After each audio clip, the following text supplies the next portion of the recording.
Bonjour et bienvenue sur YR Gestion Compta.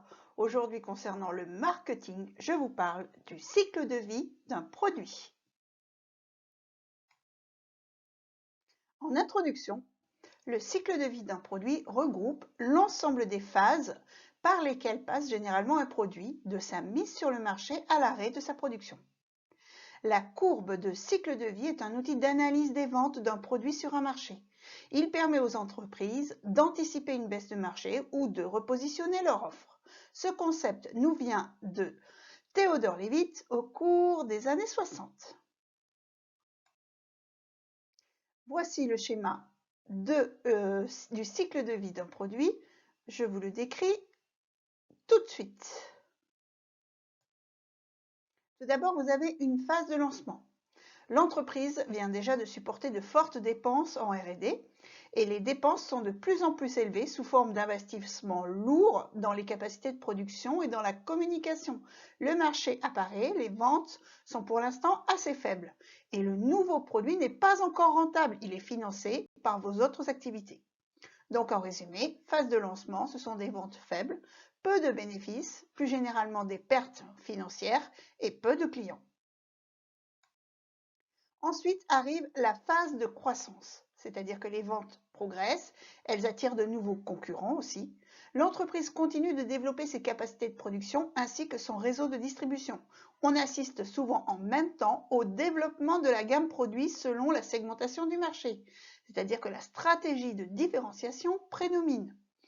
Étant donné la lourdeur des investissements, on considère que le produit ne dégagera une rentabilité et un flux de liquidité positive qu'en fin de cette phase.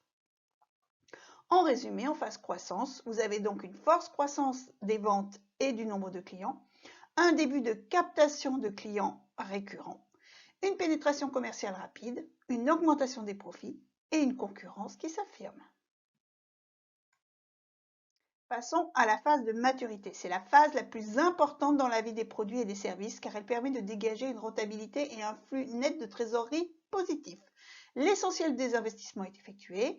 La R&D est désormais amortie par le volume cumulé de produits vendus. C'est aussi la phase la plus longue.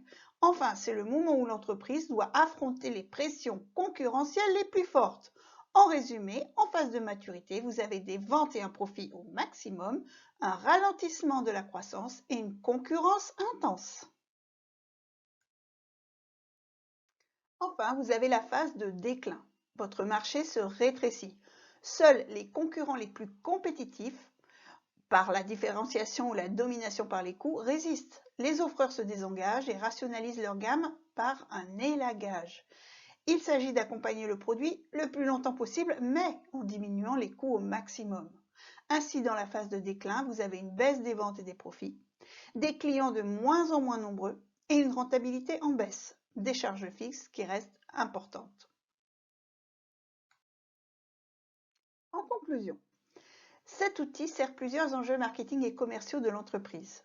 Il va donc permettre la stratégie en fonction de la position du produit dans son cycle de vie. L'analyse de la courbe de vie est un outil prévisionnel, avec des limites cependant. L'entreprise anticipe les périodes d'investissement, de profit et de renouvellement. C'est un outil d'aide à la décision pour manager un portefeuille de produits. Il offre une vision sur la répartition des composantes d'une offre en fonction de leur position sur la courbe de vie et permet ainsi de gérer les besoins en nouveautés pour remplacer ceux en fin de vie. Avoir une bonne vision de la courbe de vie d'un produit est également indispensable en tant que distributeur, en vue de faire des choix stratégiques. Le distributeur, en effet, peut choisir de référencer des produits matures pour augmenter ses ventes ou faire rentrer des produits en phase de lancement pour parier sur l'innovation en vue d'accroître sa notoriété. Enfin, à chaque phase correspond une stratégie. En lancement, on essaye de se faire connaître auprès du marché.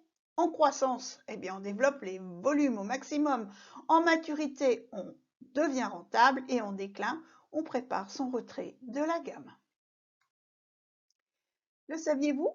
Pour déterminer de manière fiable le cycle de vie d'un produit et anticiper les profits et les actions à mettre en œuvre, il est important de se calquer sur un produit analogue.